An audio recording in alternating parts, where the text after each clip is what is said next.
How would you feel if someone automatically assumed that you were dumb, promiscuous, or self-centered?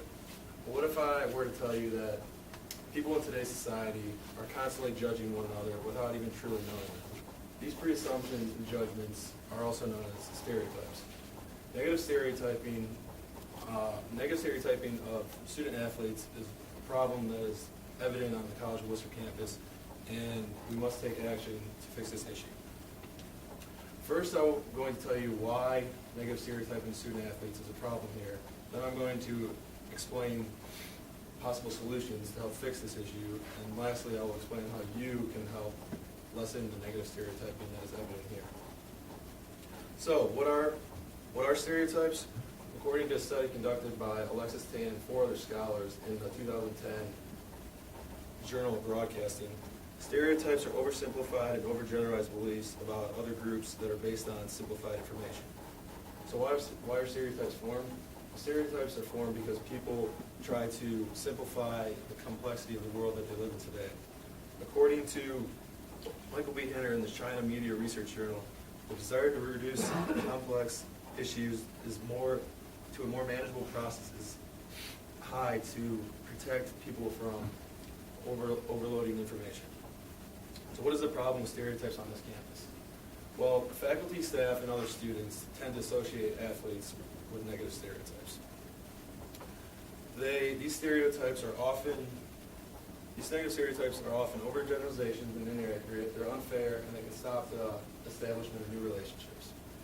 They're overgeneralizations because people tend to look at one particular athlete from a team, see them doing something wrong, and associate that member and his actions to the entire rest of the team. So which also makes it unfair because not everyone is the same, as we all know. And just because one person is doing something wrong, it's not fair to take that person's judgments and apply them to the team as a whole. It can stop the establishment of new relationships because the victims of stereotypes and the people who hold these judgments tend to create a tension, and that tension makes them not want to know each other anymore. So 2 weeks ago, I surveyed 20 student athletes on campus, and my results were as follows. 90% of the athletes that I surveyed said that yes, they were victims of negative stereotyping. Some of the common stereotypes among teams were that football players were dumb jocks, ignorant, stupid. The women's soccer team was alcoholics, party animals, too manly, and lesbians. Men's soccer were viewed as weak and homosexuals. The baseball team was labeled as being mean and self-centered. Softball team was viewed with labels as lesbians also and as being fat. And the cheerleaders were viewed as being ditzy, slutty, and stupid. 60% said that they suffered discrimination in the classroom from these stereotypes, and that not only in the classroom but in their social lives. They said that these stereotypes affected their perceptions people held about them, and they were the first ones to always be blamed, but that people always ignored them. Another 70% that said that the team that had the most stereotypes on campus was the football team, and that these stereotypes were that they were juice heads, dumb, cocky, and aggressive. So now I gave you some survey evidence. I'm going to go and get into some personal evidence. Like Lauren said, in high school was the first time I experienced stereotyping, and my high school usually typically started on a Thursday, so the next day would be, the following day would be Friday, would be our first football game, and all the players would wear their jerseys to school. So right away the first impression that teachers would give was like, oh, here's a football player. Well, what I noticed when wearing the jersey to school was that I would always receive negative facial impressions, and also that even direct comments made at me that, oh, we can't expect much out of you because you play football. I thought this would quit here once I got to the college level, however it did not. Just last year, a professor wrote on my work that wrote on my work that he was surprised and it was unexpected that I would turn in this level of work. The evidence is also in the media, and according to Tankard in Chapter 4 of Framing Public Life, media can eliminate voices, strengthen and weaken arguments, and frame beliefs to favor a particular side.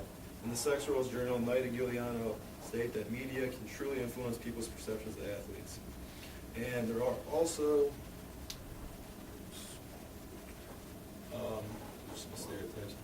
There was also some movies that I chose to focus on football. So Varsity Blues, Waterboy, Friday Night Lights, and Comebacks all portrayed negative stereotypes of football players.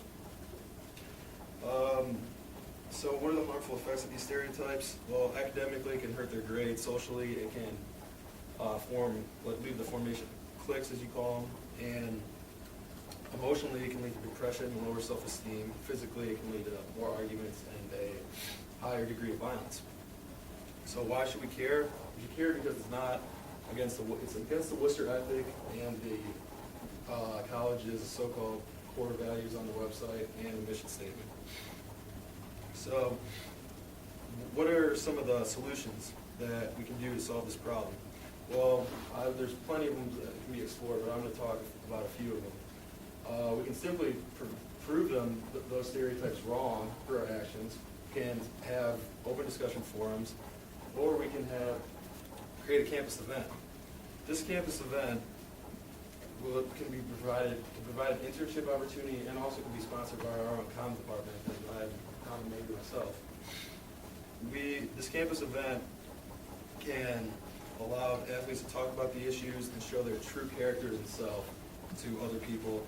And at this event, we can also portray concrete evidence to go against these false accusations.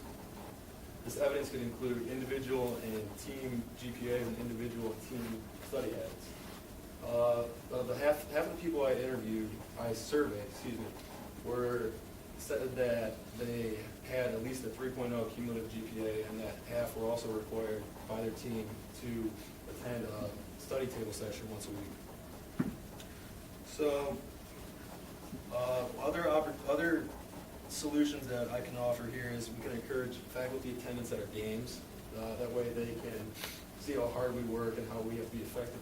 Athletes have to be effective time managers in balancing schools and their academics and the sport they play. And we can also, I propose an idea of an athlete of the week, which would take one male athlete and one female athlete, have their picture portrayed in the PEC, and that they can describe not only athletic accomplishments that they've received, but also their academic accomplishments here at the College of Worcester. So how will my plans fix this problem? In the Howard Journal of Communication, Judith Martin says that effective communication occurs when interactors deal with problematic issues through improvement strategies to get outcomes they desire. By providing concrete facts, like I said, it'll make people conscious of the truth to counteract these false accusations. How I know this will work? How do I know that this will work? Because it has in the past. African Americans suffered from a lot of discrimination and segregation in the past, and thanks to the efforts of the Civil Rights Movement, many of those stereotypes have been eliminated today.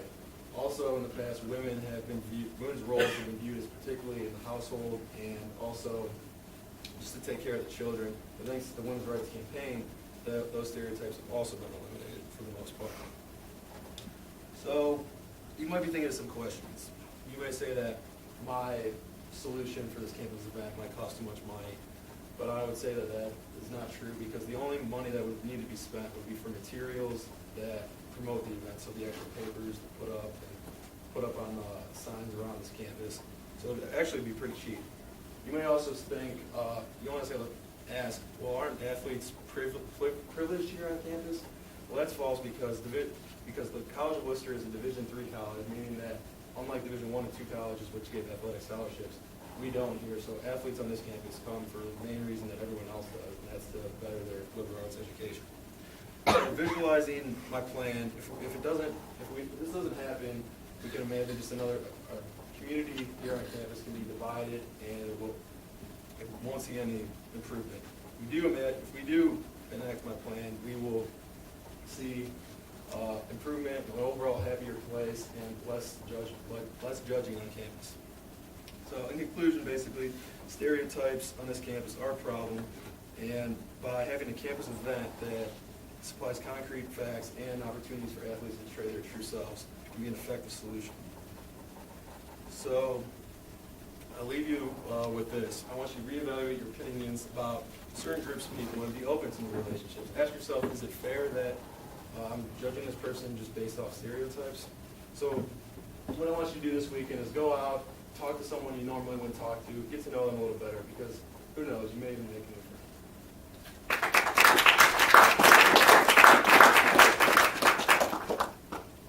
Questions? Sorry.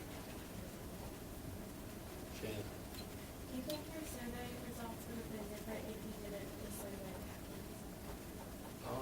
Actually, she asked, I think my survey results would have been different if I didn't survey just athletes.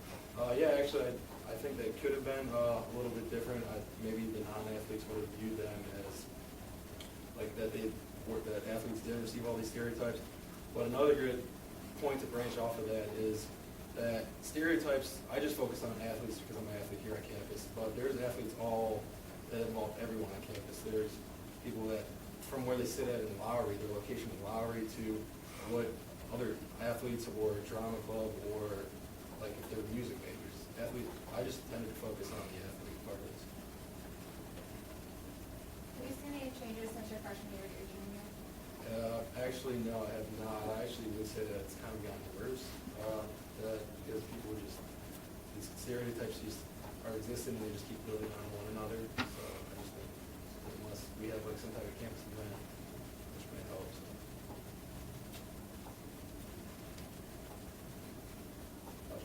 Why do you think people stereotype football? I think people stereotype football players because, like I said before, there are a few select players that really go out and like do wrong, like have the wrong actions, and people see these actions by like a few select individuals, and they're like, well, if he's like this or if he's like this, so and so, then the whole team's like this. So, like I said, it's kind of unfair to base an opinion off of just one certain person or like a few group of individuals and kind of apply to the whole team. So that's.